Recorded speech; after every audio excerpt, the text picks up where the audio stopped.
Hello बच्चों, so let's see this question and question says how much charge is required for the reduction of 1 mole of Al3 positive to aluminium, right? So हमको ये बताना है कि कितना charge required होगा जब हम एल्यूमिनियम 3 पॉजिटिव को एल्यूमिनियम में रिड्यूस करेंगे। ठीक है, तो देखो इसमें क्या होगा, इसमें जो मेन कॉन्सेप्ट होगा वो हमारा क्या होगा, चार्ज का। यानी कि यहाँ पर मैं बोल सकता हूँ the key concept in this question is 1 mole of electron is equals to 1 Faraday.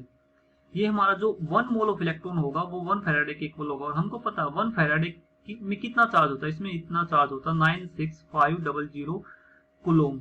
ये इसमें इतना चार्ज होता है पर मोल, और ये जो चार्ज होता है ये पर मोल होता है, यानी कि 1 मोल के अंदर इतना चार्ज होगा। This is the key concept. So if I write down the reaction of this Al3 positive, so the reaction will be look like this: Al3 positive, when it gains 3 electron, then it will be converted into aluminium solid।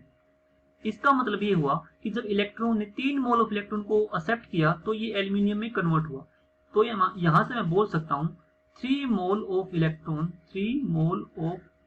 Electron is equals to 3 faraday, क्योंकि हमको पता है कि 1 मोल of electron जब 1 Faraday के equal होगा तो 3 mole of electron 3 Faraday के इक्वल होंगे।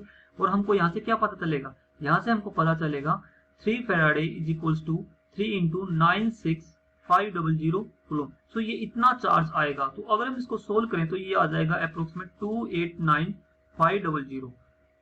This will be the charge required for reduction of Al3 positive to Al, यानी कि aluminium solid. So I hope this understood well. Thank you.